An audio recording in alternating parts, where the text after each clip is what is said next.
السلام علیکم ورحمۃ اللہ وبرکاتہ نحمده ونصلی علی رسوله الکریم اما بعد فاعوذ باللہ من الشیطان الرجیم بسم اللہ الرحمن الرحیم۔ آج کی ہماری گفتگو انشاءاللہ حدیث رسول کی اہمیت کے بارے میں ہوگی کہ نبی علیہ الصلاۃ والتسلیم کی حدیث کی اہمیت ہمارے دین میں کیا ہے۔ حدیث کا لفظ عربی زبان کا لفظ ہے جس کا مطلب ہے نئی بات یا نئی چیز، اور اس کے مقابل میں قدیم کا لفظ آتا ہے جس کا مطلب ہے پرانا، قدیم چیز۔ قرآن مجید نے اس اصطلاح کو، اس لفظ کو استعمال کیا ہے اور اس کے معنی و مفہوم کو مزید اجاگر کیا ہے۔ مثال کے طور پر ہم دیکھتے ہیں کہ قرآن مجید نے قرآن پاک کو حدیث کہا ہے۔ سورہ زمر میں آتا ہے اللہ نزل احسن الحدیث، اللہ تعالیٰ نے بہترین حدیث نازل کی۔ بہترین حدیث کیا ہے؟ قرآن مجید۔ پھر اسی طرح سورہ مرسلات آخری آیت ہے فَبِأَيِّ حَدِيثٍ بَعْدَهُ يُؤْمِنُونَ، تو کون سی ایسی حدیث ہے کہ جس کے بعد یہ لوگ ایمان لائیں گے؟ تو یہاں حدیث سے مراد قرآن مجید ہے۔ اسی طرح ہم یہ بھی دیکھتے ہیں کہ حدیث کا لفظ پرانے دور کے جو واقعات ہیں ان کے لیے بھی اللہ تعالی نے استعمال کیا ہے۔ وہ قومیں جن کو تباہ کر دیا گیا، نافرمان قومیں تھیں، ان کا ذکر کرنے کے بعد اللہ تعالیٰ فرماتے ہیں فَجَعَلْنَاهُمْ أَحَادِيث، ہم نے ان کو کہانیاں بنا دیا۔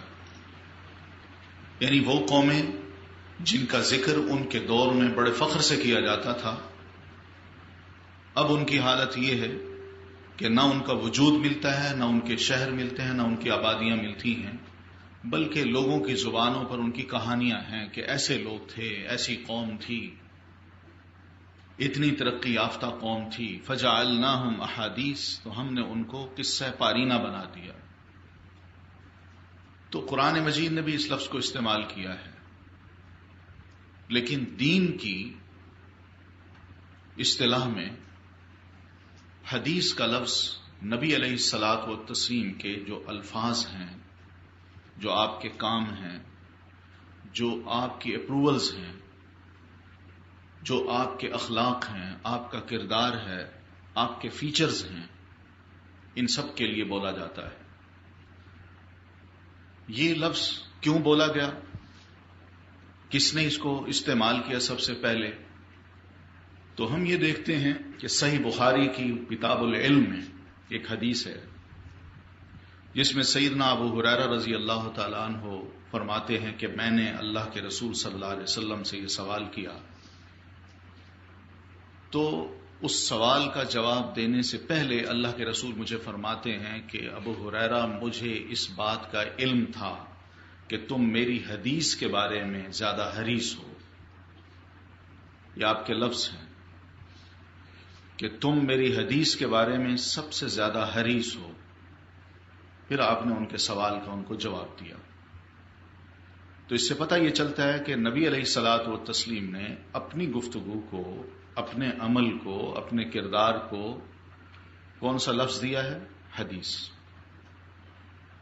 آپ صلی اللہ علیہ وسلم نے یہ لفظ دیا، صحابہ کرام رضوان اللہ علیہم اجمعین نے اس لفظ کو ہمیشہ کے لیے چن لیا کہ ہم اب اپنی گفتگو کو حدیث نہیں کہیں گے، بلکہ رسول اللہ صلی اللہ علیہ وسلم کی جو گفتگو ہے، آپ کا عمل ہے، آپ کا کردار ہے، ہم اس کو جب بھی آگے بیان کریں گے یا عمل کریں گے تو اس کو حدیث کہیں گے۔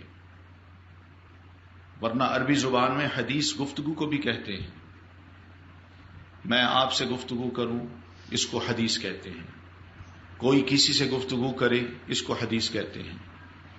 اس لیے باہم گفتگو کرنے کو عربی زبان میں محادثہ کہا جاتا ہے، آپس میں گفتگو کرنا۔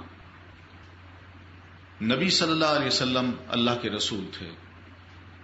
آپ صلی اللہ علیہ وسلم کی طرف منسوب جب کوئی عمل، کوئی بات کی جاتی ہے تو اس کو حدیث کہا جاتا ہے۔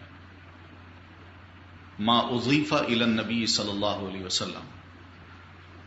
یہ نسبت جو ہے اس پر علماء کا ایک اصول یہ ہے کہ جب بھی آپ کی طرف کوئی بات منسوب کی جائے تو نسبت کرنے والے کو، منسوب کرنے والے کو چیک کیا جائے کہ وہ کون ہے. میں نبی علیہ الصلوۃ والتسلیم کی طرف کوئی بات منسوب کرتا ہوں. کسی کی طرف بات کو منسوب کر دینا آسان ہے کہ فلاں نے یہ بات کہی، لیکن یہ کام بڑا مشکل ہے کہ اس کو چیک کیا جائے کہ اس نے یہ لفظ کہاں سے سنے، کس نے کہے، اور کیا وہی لفظ استعمال کر رہا ہے یا نہیں، یا بات کو بدل رہا ہے، یا واقعی وہی الفاظ ہیں جو اللہ کے رسول صلی اللہ علیہ وسلم کے ہیں. پھر اسی طرح اس نسبت کو یوں بھی چیک کیا جاتا ہے کہ نبی علیہ الصلوۃ والتسلیم نے جو مراد لیا ہے، آپ نے جو لفظ فرمائے، جو عمل کیا، آپ نے جو چاہا کہنا، کیا یہ شخص جو آپ کی طرف بات کو منسوب کر رہا ہے وہی ہے، اسی طرح مراد لے رہا ہے، یا کوئی اور معنی و مفہوم بیان کر رہا ہے. کیونکہ یہ بڑا آسان ہے کہ ایک لیڈر ہو، ایک قائد ہو، اس کے فالوورز ہوں اور جان دیتے ہوں، اس کی طرف ہر شخص یہ چاہتا ہے کہ میں بھی بات منسوب کر کے اپنے آپ کو نیک لوگوں میں شمار کرواؤں، یا کم از کم میرا بھی ان لوگوں میں نام ہو جائے جس کی لوگ قدر کرتے ہیں. تو اس لیے محدثین نے، محدث کہتے ہیں جو حدیث کا ماہر انسان ہو، محدثین اس کی جمع ہے. محدثین نے یہ اصول بنایا ہے کہ جو شخص آپ کی طرف بات کو منسوب کرتا ہے اس کو چیک کیا جائے. اور یہ اصول انہوں نے اپنی طرف سے نہیں بنایا، قرآن مجید نے ہی ان کو یہ اصول دیا ہے. سورہ حجرات کی آیت ہے کہ نبی علیہ الصلوۃ والتسلیم کے دور میں ایک ایسا واقعہ ہوا کہ جو غلط فہمی پر مبنی تھا اور جس کا ری ایکشن بڑا سخت لیا جا رہا تھا کہ اتفاق سے بات آسانی سے حل ہو گئی. تو آپ صلی اللہ علیہ وسلم پر یہ آیات اتری جس میں اہل ایمان کو کہا گیا کہ یا ایھا الذین آمنوا ان جاءکم فاسق بنبأ فتبینوا. اہل ایمان، اگر تمہارے پاس کوئی فاسق اہم خبر لے کر آئے یا کوئی بھی خبر لے کر آئے تو اس کی تحقیق کر لیا کرو، تحقیق کر لیا کرو. یہ ایک اصول دیا ہے. کوئی بھی کسی کی طرف بات منسوب کرے، غلط بات منسوب کرے، تو اس کو قبول نہیں کرنا چاہیے جب تک کہ خود انسان سن نہ لے، خود انسان اندر جا کے معلومات حاصل نہ کر لے. معلومات حاصل کر لے یا خود سن لے، اس کے بعد فیصلہ کرے کہ یہ بات صحیح ہے یا غلط ہے، اور جنہوں نے منسوب کیا وہ کس کردار کے لوگ ہیں، کیسے لوگ ہیں. اس لیے کہ اہل ایمان کو یہ بتایا اللہ تعالیٰ نے. اگر وہ ایسا نہیں کریں گے تو پھر کیا ہوگا؟ نقصان ہوگا. اور قرآن مجید کے الفاظ ہیں کہ اگر تم ایسا نہیں کرو گے تو پھر تم شرمسار ہوگے، تمہیں شرمندگی ہوگی. فَتُصْبِحُوا عَلَى مَا فَعَلْتُمْ نَادِمِينَ، کہ جو تم حرکت کر بیٹھو گے بعد میں تمہیں احساس ہوگا کہ ہم نے بڑی غلطی کی، بڑی شرمندگی ہو رہی ہے. تو یہ اصول دیا ہے کہ اللہ کے رسول صلی اللہ علیہ وسلم کی طرف بات کوئی منسوب کرے اور آپ کے علم میں نہ ہو تو آپ کم از کم اس کی تحقیق کر لیں. احادیث نبی علیہ الصلوۃ والتسلیم کی ہم تک پہنچ چکی ہیں کتابی صورت میں. جن علماء نے یہ کتابیں لکھی ہیں انہوں نے جب حدیث کو کلیکٹ کیا تو انہوں نے پوری تحقیق کی اوپر تک، اور تحقیق کرنے کے بعد اسے کتاب میں لکھ دیا. اب ان کی یہ تحقیق جو ہے وہ اس بنیاد پہ ہم قبول کرتے ہیں کہ یہ علماء، مثلا امام بخاری رحمۃ اللہ علیہ، امام مسلم رحمۃ اللہ علیہ، اور اسی طرح دوسرے جو محدثین ہیں، ان علماء نے اسی اصول کو پیش نظر رکھ کے سب سے پہلے تو لوہا منوایا اپنی مہارت کا کہ ہم کون ہیں، ہم اس سلسلے میں کیا کیا محنت کر رہے ہیں.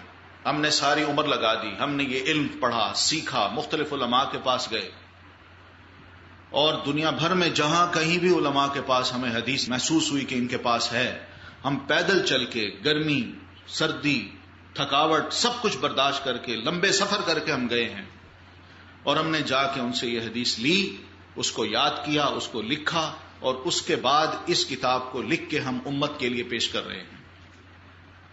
اب یہ علم ہمارے پاس آ چکا ہے۔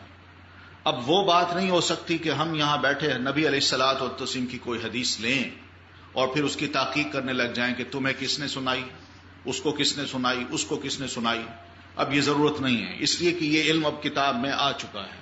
اس کتاب کے حوالے سے ہم بات کر سکتے ہیں کہ یہ حدیث صحیح بخاری میں ہے، سنن نبی داؤد میں ہے، سنن نسائی میں ہے، اور وہ کتاب ہمارے پاس موجود ہے۔ تو نسبت کا مسئلہ اب ختم ہو گیا ہے۔ اب نسبت کو نکھار دیا گیا ہے کہ کون سی نسبت درست ہے اور کون سی غلط ہے۔ یہ تو ہے حدیث کا معاملہ۔ اب آتے ہیں صاحب حدیث کی طرف جو رسول اللہ صلی اللہ علیہ وسلم ہیں۔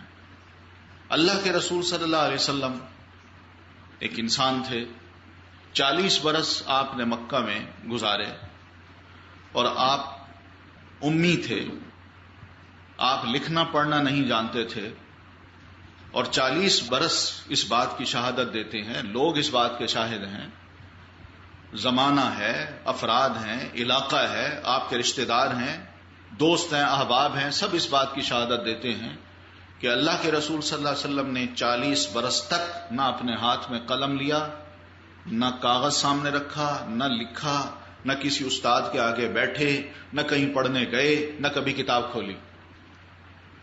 پھر 40 برس کے بعد اللہ تعالیٰ آپ پر وحی نازل کرتا ہے۔ آپ پر جب وحی نازل ہوئی ہے تو یہاں سے آپ اللہ کے رسول بن جاتے ہیں۔ آپ کو کہا جاتا ہے کہ آپ اللہ کے رسول ہیں، آپ نے ہماری بات کو لوگوں تک پہنچانا ہے۔ اب نبی علیہ الصلوۃ والتسلیم پر جو سب سے پہلی وحی نازل ہوئی وہ کیا تھی؟ اقرأ بسم ربک الذی خلق، خلق الانسان من علق، یہ سب سے پہلی وحی تھی۔ سوچیے آپ یہیں سے میں آپ اپنی بات کی طرف آ رہا ہوں کہ حدیث کی اہمیت کیا ہے۔ آپ صلی اللہ علیہ وسلم پر وحی نازل ہوئی، آپ اس وحی کو لے کے سب سے پہلے گھر تشریف لائے۔ آپ صلی اللہ علیہ وسلم نے گھر آ کے ام المومنین سیدہ خدیجہ رضی اللہ عنہا کو آتے ہی قرآن نہیں سنایا، بلکہ اس سے پہلے کچھ لفظ کہے ہوں گے۔ زیادہ سے زیادہ یہی کہا ہوگا کہ خدیجہ مجھ پر اللہ تعالی نے یہ آیات نازل کی ہیں۔ تفصیل میں نہیں جاتا، جو کہ حدیث میں آتا ہے کہ آپ صلی اللہ علیہ وسلم نے پوری تفصیل بتائی کہ انی خشیت علی نفسی، کہ میرے پاس ایک کوئی آیا، اس نے مجھے 3 دفعہ دبایا اور پھر اس کے بعد کہا اقرا پڑھو، تو میں نے کہا میں نہیں پڑھ سکتا، پھر اس نے دبایا، پھر چھوڑا، پھر کہا پڑھو، پھر میں نے کہا نہیں پڑھ سکتا، پھر دبایا، پھر کہا پڑھو، میں پڑھنے لگ گیا۔ اس تفصیل میں جائے بغیر میں صرف اتنا کہتا ہوں کہ آپ صلی اللہ علیہ وسلم نے کم از کم یہ لفظ تو کہے ہوں گے نا کہ مجھ پر یہ آیات نازل ہوئی ہیں، کم از کم یہ تو کہا ہوگا نا، اور پھر آپ نے وہ آیات سنائی ہوں گی۔ یہاں ایک سوال ہے کہ کیا آیات کو آپ قبول کر سکتی ہیں جب تک کہ رسول اللہ کی یہ بات قبول نہ کی جائے کہ مجھ پر یہ آیات نازل ہوئی ہیں؟ بتائیے۔ یعنی اگر آپ یہ فرماتے ہیں مجھ پر یہ آیات نازل ہوئی ہیں اور وہ آیات آپ پڑھتے ہیں، میں اتنا کروں کہ آیات کو تو قبول کر لوں مگر آپ کی بات کو قبول نہ کروں، تو کیا یہ ممکن ہے؟ یہیں سے پتہ چلتا ہے کہ قرآن کو قبول کرنے سے پہلے ہمیں حدیث رسول کو ماننا پڑتا ہے۔ جب تک ہم حدیث رسول کو نہیں مانیں گے ہم قرآن کو نہیں مان سکتے۔ پھر اس کے بعد یہ دیکھیے کہ رسول اللہ صلی اللہ علیہ وسلم پر دوسرے انبیاء کی طرح وحی نازل ہوئی ہے، لیکن آپ پر جو وحی نازل ہوئی ہے اس کی ایک خاص بات ہے۔ وہ بات یہ ہے کہ پہلے انبیاء کرام پر یا تو کتاب نازل ہوتی تھی اور وحی بھی نازل ہوتی تھی، یا پہلے انبیاء کرام پر کوئی کتاب نازل نہیں ہوئی، صرف وحی نازل ہوئی ہے۔ آپ کو علم حضرت نوح علیہ السلام پر کوئی کتاب نازل ہوئی؟ حضرت ہود علیہ السلام پر کوئی کتاب نازل ہوئی؟ نہیں ہوئی نا۔ لیکن کیا وہ وحی تھی؟ اگر وحی کا ثبوت یہ ہو کہ کوئی کتاب نازل ہو، ہم اس کو کہیں گے وحی ہے. کوئی اگر یہ کہتا ہے کہ کوئی کتاب نازل ہو، ہم اس کو کہیں گے یہ وحی ہے. اور کتاب کے بغیر جو کچھ کہا جاتا ہے وہ وحی نہیں ہے. کوئی اگر یہ کہتا ہے تو سوال یہ ہے کہ کیا رسول اللہ صلی اللہ علیہ وسلم سے پہلے جو انبیاء کرام آئے ہیں، نوح علیہ السلام ہے، ہود علیہ السلام ہے، صالح علیہ السلام ہے، پھر اس طرح یوسف علیہ السلام ہے، سلیمان علیہ السلام ہے، یہ سب انبیاء جو آئے ہیں، کیا ان انبیاء کرام پر کوئی کتاب نازل ہوئی؟ لیکن اگر نوح علیہ السلام کی بات کو لوگوں نے قبول نہیں کیا تو اس قوم کا کیا حشر ہوا ہے؟ کیا حشر ہوا اس قوم کا؟ اللہ نے اس قوم کو غرق کر دیا. یہ وحی کیا تھی؟ کتاب کی صورت میں نہیں تھی. اللہ تعالیٰ اپنے رسول پر فرشتہ نازل کر کے بات کر دیتے تھے، اور وہ بات اللہ کا رسول امت تک پہنچاتا تھا، مگر امت اس کو قبول نہیں کرتی تھی.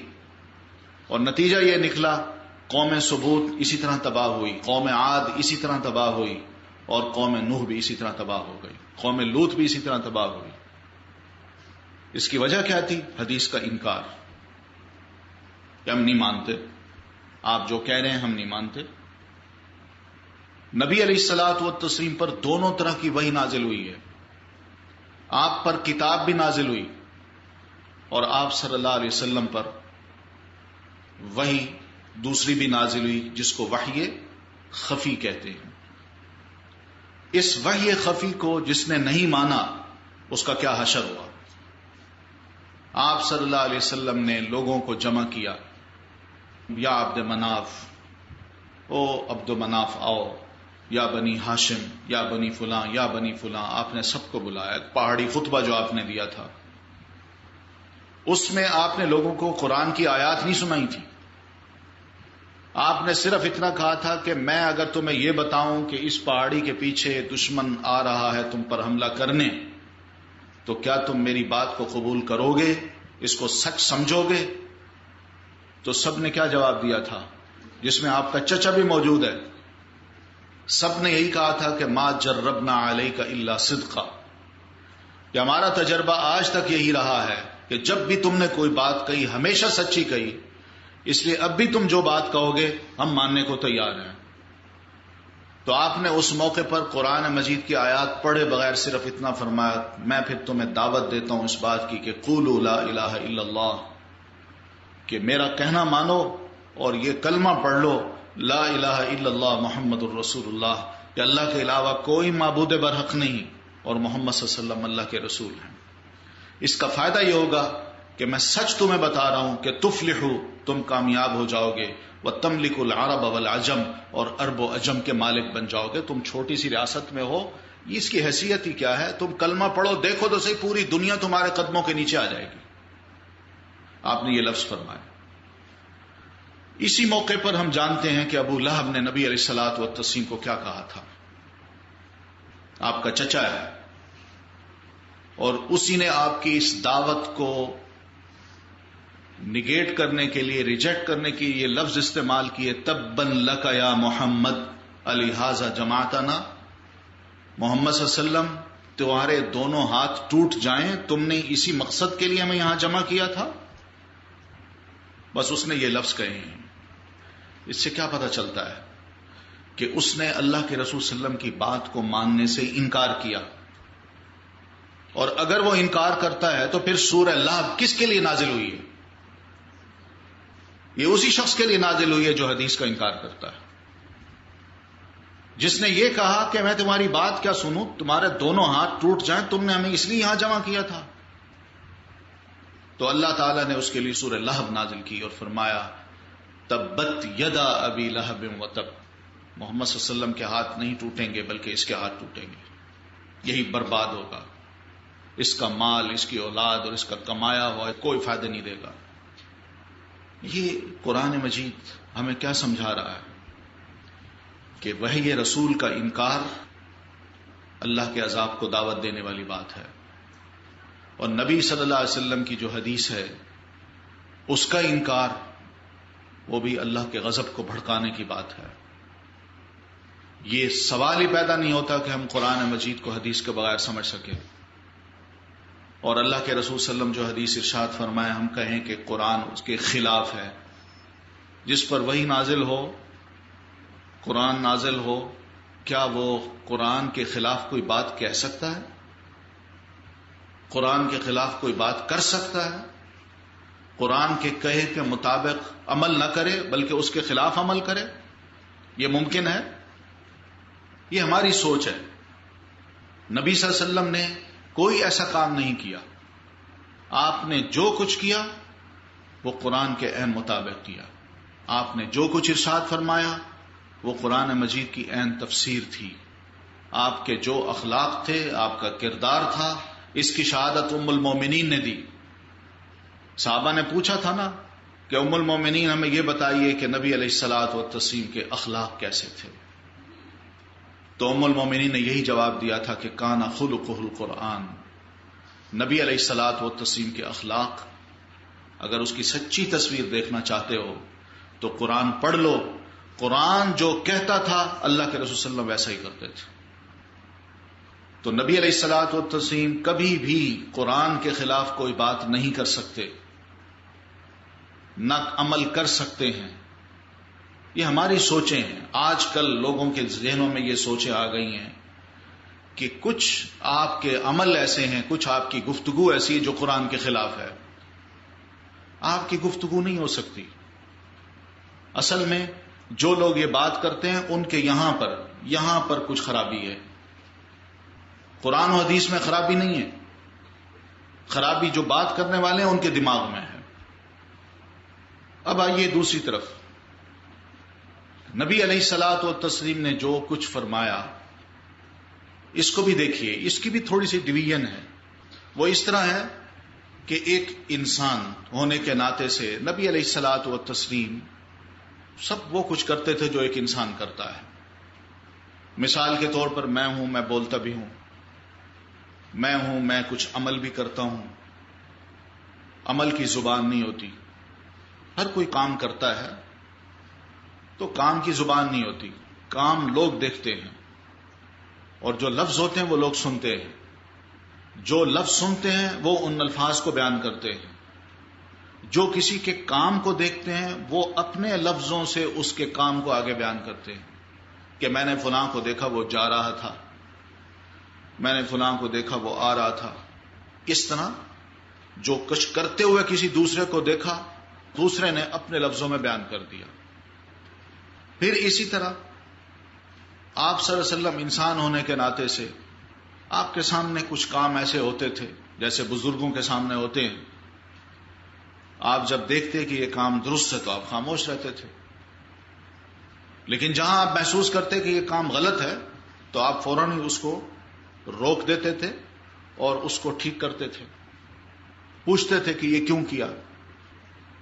پھر اللہ کے رسول صلی اللہ علیہ وسلم کا اٹھنا بیٹھنا تھا، کھانے پینے کا طریقہ تھا، آپ کا لباس تھا، آپ کے اپنے بال تھے، فیچرز تھے، آپ کی چال تھی، آپ کا مسکرانا تھا.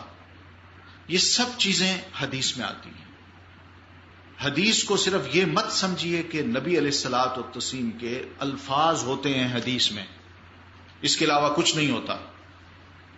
بلکہ نبی علیہ الصلوۃ والتسلیم کے الفاظ بھی ہوتے ہیں جو آپ نے فرمائے، صحابہ کرام نے سنے اور انہوں نے یاد کیا. پھر صحابہ کرام کو یہ مت سمجھیے کہ صحابہ کرام کچھ ایسے ہیں کہ جس طرح آپ اپنے گھر سے کسی بچے کو کوئی پیغام دے کے خالہ کے گھر بھیجتے ہیں کہ بیٹا جاؤ خالہ جان سے کہو کہ امی جان کہتی ہیں کہ کل جو دھاگا میں نے آپ کو دیا تھا اس دھاگے کا کیا بنا. تو بچہ جائے، پھر اس کے لفظ جو ہے نا وہ ریکارڈ کیے جائیں، والدہ کے بھی لفظ ریکارڈ کیے جائیں، بچے کے بھی لفظ ریکارڈ کیے جائیں، اور پھر اس کے بعد کہا جائے دیکھیے ماں نے کیا کہا، بچے نے کیا کہا. یہ تو تبدیلی ہو گئی. تو ریکارڈ تو یہ بتاتا ہے کہ انسان جو ہے وہ ایک دوسرے کے لفظوں کو بالکل ویسے یاد نہیں کرتا جیسے کہ کرنے چاہیے. اس لیے جب یہاں تبدیلی ہو سکتی ہے تو حدیث رسول میں بھی تبدیلی ہو سکتی ہے کہ آپ نے جو فرمایا صحابہ نے کچھ سنا ہو پھر آگے کچھ نیریٹ کیا ہو. یعنی ہم نے اس کو کھیل بنا دیا، ایک بچوں والا کھیل. صحابہ کرام کو کیا ہم بچے سمجھیں؟ صحابہ کرام صحابہ تھے، وہ اس ماحول میں پلے تھے جس ماحول میں جہالت تھی، لکھنا پڑھنا نہیں جانتے تھے، مگر انہوں نے اس ٹول کو، دماغ کو خوب استعمال کیا ہے۔ یہی صحابہ تھے جن کو گھوڑوں کے نسب نامے یاد تھے کہ یہ جو گھوڑا ہے اس کا باپ اس طرح کا تھا اور اس کا دادا اس کلر کا تھا، اس کا ماتھا سفید تھا اور اس کا پردادا جو ہے وہ اس کی ٹانگیں سفید تھیں، وہ اس کلر کا تھا، یعنی اس کے اتنے بھائی تھے۔ یہ سب باتیں ابو بکر صدیق رضی اللہ تعالیٰ عنہ کو یاد تھیں، سیدنا عمر رضی اللہ تعالیٰ عنہ یہ انسانوں کے نسب نامے کو جانتے تھے۔ یہ صحابہ کوئی معمولی لوگ نہیں تھے، لوگوں کی بات سن کے اس کو یاد کر لینا یہ عام وہاں باتیں تھیں۔ جب لکھنا پڑھنا ان میں نہیں تھا تو افراد کی باتیں غور سے سننا اور اس کو دماغ میں بٹھانا اور اسی لفظ کو استعمال کرنا جو اس نے کہے ہیں، یہ عام بات تھی۔ اس لیے نبی علیہ الصلوۃ والتسلیم جو کچھ ارشاد فرماتے تھے صحابہ کرام اس کو سنتے تھے، یاد کرتے تھے۔ تو یہ تھے آپ کے اقوال، اس کو کہا جاتا ہے حدیث قولی، یعنی ایسی حدیث جو آپ کے ورڈز کی ہے، آپ کے لفظوں کی۔ پھر دوسرے آپ کے اعمال ہیں کہ نبی علیہ الصلوۃ والتسلیم اٹھتے ہیں، بیٹھتے ہیں، وضو کرتے ہیں، نماز پڑھتے ہیں۔ تو آپ کا وضو کرنا ایک عمل ہے۔ آپ یہ نہیں فرما رہے کہ میں وضو کر رہا ہوں، مجھے دیکھو، میں سب سے پہلے ہاتھ دھوؤں گا 3 دفعہ اور پھر کلی کرتا ہوں، پھر اس کے بعد ناک جھاڑتا ہوں، پھر چہرہ دھو، ایسے نہیں۔ آپ عمل کرتے تھے، عمل کی زبان نہیں ہوتی۔ اور نبی علیہ الصلوۃ والتسلیم جب عمل کرتے ہیں تو دوسرے دیکھ رہے ہیں۔ صحابہ نے آپ کو جیسے کرتے دیکھا ویسے ہی انہوں نے کرنا شروع کیا۔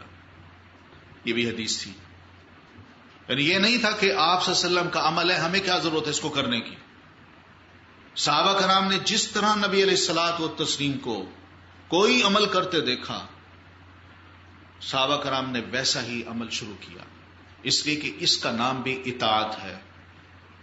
قرآن مجید میں کہا گیا اطیعوا اللہ و اطیعوا الرسول، رسول کی اطاعت کرو، تو یہ اطاعت تھی۔ صحابہ جانتے تھے کہ اس کا کیا مطلب ہے، انہیں پوچھنے کی ضرورت نہیں پڑتی تھی کہ اللہ کے رسول یہ جو کام آپ کر رہے ہیں یہ فرض ہے کہ سنت ہے، مباح ہے، نفل ہے، کیا ہے۔ وہ دور ایسا نہیں تھا، وہ صرف یہی دیکھتے تھے کہ اللہ کے رسول کر رہے ہیں لہذا ہم بھی کرنا شروع کرتے ہیں۔ آپ نے انگوٹھی پہنی، صحابہ کرام نے بھی انگوٹھیاں بنوا لی۔ آپ نے اس کو اتار دیا، صحابہ نے بھی اتار دیا۔ آپ پر حجاب کی آیات اتری، آپ نے عشاء کی نماز پڑھتے ہی لوگوں کو سنا دی، لوگوں نے اپنے گھروں میں جا کے سنا دی۔ صحابی رسول کہتے ہیں کہ بالکل رات کے اندھیرے میں جبکہ پورے شہر پہ سناٹا ہوتا تھا، لوگ سوئے ہوتے تھے، میں اس وقت اپنے گھر کی چھت پہ گیا، میں دیکھتا ہوں ہر طرف گھر میں دیے جل رہے ہیں، دیے جل رہے ہیں اور گھروں میں رونق سی نظر آ رہی ہے۔ تو میں نے نیچے آ کے اپنی وائف سے پوچھا کہ بھئی یہ کیا معاملہ ہے، تو انہوں نے بھی جا کے سروے جو کیا تو آ کے یہی رپورٹ تھی کہ آج اللہ کے رسول پر حجاب کی آیات اتری ہیں اور ان خواتین نے حجاب کی آیات سنی ہیں، اور وہ یہ چاہ رہی ہیں کہ صبح نکلنے سے پہلے ہمارے پاس حجاب تیار ہو، اور وہ رات کو بیٹھ کے اپنے حجاب کو سی رہی ہیں۔ صحابیات ہوں یا صحابہ رسول ہوں، نبی علیہ الصلوۃ والتسلیم جو کچھ فرماتے تھے، جو کچھ کرتے تھے، صحابہ رسول اور صحابیات فوراً اس پر عمل کرتے تھے۔ وہ اس بات کو نہیں سوچتے تھے کہ یہ فرض ہے، سنت ہے، نفل ہے، مباح ہے، مکروہ ہے، نہیں، اللہ کے رسول نے کیا ہے ہم بھی کریں گے، کرتے تھے۔ پھر یہ دیکھتے ہیں کہ نبی علیہ الصلوۃ والتسلیم کیا پہنتے تھے، کیا کھاتے تھے، کس طرح کھاتے تھے، اور جب لباس پہنتے تو کس طرح پہنتے تھے، کس قسم کا لباس پسند کرتے تھے، آپ کے بال مبارک کیسے تھے، آپ کی داڑھی مبارک کیسی تھی، آپ چلتے کیسے تھے، مسکراتے کیسے تھے، دوسروں کو ویلکم کیسے کیا کرتے تھے۔ یہ سب ایسی باتیں ہیں جو آپ کے فیچرز میں آتی ہیں، اور ان کو بھی صحابہ کرام نے نوٹ کیا اور آگے بیان کیا ہے. یہ بھی حدیث ہے. اس لیے آپ دیکھیں گی سیرت کی کتابوں میں صحابہ رسول نبی علیہ الصلوۃ والتسلیم کے بارے میں بیان کرتے ہیں کہ اللہ کے رسول صلی اللہ علیہ وسلم کیسی شخصیت ہے. حدیث میں یہ آتا ہے آپ صلی اللہ علیہ وسلم کبھی بالکل سر کو منڈوا دیتے تھے، کبھی اللہ کے رسول پٹے رکھتے تھے، اور نبی علیہ الصلوۃ والتسلیم کبھی کپڑے اچھے آ جاتے تو اس کو پہن لیتے تھے، اور جب پہنتے تھے تو صحابہ دیکھتے تھے، ان کو بڑا اچھا لگتا. ایک صحابی رسول نے نبی علیہ الصلوۃ والتسلیم کو گفٹ میں آئی ہوئی ایک بڑی خوبصورت چادر پہنے ہوئے دیکھا، عرض کی اللہ کے رسول یہ مجھے دے دیجئے. نبی علیہ الصلوۃ والتسلیم نے اتار کے فوراً دے دی. دوسرے صحابہ نے محسوس کیا کہ ایک تو آپ کے پاس اچھا کپڑا نہیں، اور دوسرا اگر آپ کو کسی نے گفٹ دیا ہے تو آپ نے بھی پہنا ہی نہیں، تھوڑی دیر پہنا ہے تم نے اتروا لیا، کچھ عرصہ تو رہنے دیتے. اس نے کہا کہ تمہاری سوچ کچھ اور ہے، میری سوچ کچھ اور ہے. میں یہ چاہتا ہوں کہ جب میں مروں تو یہ کپڑا جو اللہ کے رسول صلی اللہ علیہ وسلم کے جسم کو چھو چکا ہے یہ میرا کفن بنے. میں نے تو اس سوچ سے لیا ہے. تو نبی علیہ الصلوۃ والتسلیم آپ کے لباس، آپ کی چال اور آپ کے بال مبارک، یہ ان تمام کے بارے میں احادیث میں شمائل میں ہمیں یہ چیزیں ملتی ہیں. امام ترمذی رحمۃ اللہ علیہ کی کتاب ہے شمائل ترمذی، اس میں نبی علیہ الصلوۃ والتسلیم کی اس قسم کی خصوصیات کو ذکر کیا گیا ہے. ام المومنین نبی علیہ الصلوۃ والتسلیم کے بارے میں خود بیان کرتی ہیں کہ آپ صلی اللہ علیہ وسلم ایک میانہ قد کے تھے، درمیانہ قد کے تھے، نہ بہت لمبے تھے نہ بہت چھوٹے تھے. آپ کا جسم مبارک بڑا مضبوط تھا. آپ صلی اللہ علیہ وسلم جب چلتے تھے تو یوں لگتا تھا جیسے جھک رہے ہیں. اور آپ صلی اللہ علیہ وسلم کے بال مبارک ایسے تھے. سب انہوں نے بیان کیا ہے، یہ آپ کو سیرت کی کتاب میں مل جائے گا. آپ کی خوبصورتی کے بارے میں سیدنا جابر رضی اللہ تعالیٰ عنہ بیان کرتے ہیں کہ اللہ کے رسول صلی اللہ علیہ وسلم کسی سفر کی رات میں آرام فرما رہے تھے. 14ویں کا چاند بھی تھا، وہ بھی پوری آب و تاب کے ساتھ چمک رہا تھا. اور میں نبی علیہ الصلوۃ والتسلیم کے پاس بیٹھا، آپ کو دیکھ رہا ہوں، آپ لیٹے ہوئے ہیں، آپ کا چہرہ مبارک مجھے نظر آ رہا ہے. تو اس وقت میرے دل میں ایک بات آئی کہ میں یہ تو دیکھوں، یہ چاند ہے، یہ اللہ کے رسول صلی اللہ علیہ وسلم کا چہرہ مبارک ہے، ان دونوں میں کون سا زیادہ خوبصورت ہے؟ کہتے میں بار بار دیکھتا رہا، کبھی چاند کو، کبھی نبی علیہ السلام کے چہرے مقدس کو. آخر میرے دل نے یہ فیصلہ کیا کہ نہیں، میرے رسول کا چہرہ اس چاند سے زیادہ خوبصورت ہے. یہ کوئی غلو نہیں تھا، حد سے زائد محبت نہیں تھی، بلکہ لمٹس کے اندر بات کی گئی ہے. اور یہ حقیقت ہے کہ صحابہ کہتے ہیں نبی علیہ الصلوۃ والتسلیم کی شخصیت کا اثر ہماری ذات پر یوں ہوتا تھا کہ ہم میں جرت نہیں ہوتی تھی کہ ہم آنکھ اٹھا کے اللہ کے رسول کے چہرے کی طرف دیکھ سکیں. اتنی بارعب شخصیت تھی. یہ فیچرز ہیں. پھر دانت مبارک، صحابہ اکثر و بیشتر کہتے ہیں کہ آپ جب مسکراتے تھے تو آپ کے دانت چمکتے تھے موتیوں کی طرح. یہ بھی حدیث ہے. آپ کا اخلاق ہے، آپ کا کردار ہے، آپ کی گفتگو ہے، اس کو بھی صحابہ کرام نے بیان کیا، یہ بھی حدیث ہے. تو یہ تمام چیزیں احادیث کہلاتی ہیں. لوگوں نے صرف نبی علیہ الصلوۃ والتسلیم کی گفتگو کو، جو آپ کے الفاظ ہیں، ان کو حدیث بنا دیا ہے. ایسی بات نہیں ہے. عمل کو بھی لینا ہے، اس کو بھی حدیث کہنا ہے. صحیح بخاری ہو، صحیح مسلم ہو، حدیث کی کوئی کتابیں ہوں، ان میں صرف آپ کے الفاظ نہیں ہیں جو بیان کیے گئے ہیں، بلکہ آپ کے اعمال کو بھی بیان کیا گیا ہے، آپ کے اخلاق کو بھی بیان کیا گیا ہے، آپ کے اپروولز کو بھی بیان کیا گیا ہے، اور آپ کے فیچرز کو بھی بیان کیا گیا ہے. اس تقسیم کو اگر ہم سامنے رکھیں تو پتہ یہ چلتا ہے کہ سارا میٹیریل جو ہمارے پاس حدیث کا ہے، اس میٹیریل میں 20% آپ کے صرف اقوال ہیں، ورڈز ہیں. کمپیوٹرائز یہ چیزیں ہو چکی ہیں. ہر شے ترتیب سے آ چکی ہے. کمپیوٹر میں بھی آپ دیکھ سکتی ہیں کہ جتنا میٹیریل ہمارے پاس حدیث کا ہے اس میں 20% آپ کے ورڈز ہیں، آپ کے اقوال ہیں، اور اعمال آپ کے کتنے ہیں؟ 70%. اور باقی جو ہیں وہ آپ کے اخلاق، آپ کے کردار کے بارے میں احادیث ہیں. تو اب نتیجہ کیا نکلتا ہے؟ نتیجہ یہ نکلتا ہے کہ آپ کہتے کم تھے مگر کرتے زیادہ تھے. آپ بولتے کم تھے، عمل آپ کا زیادہ ہوتا تھا.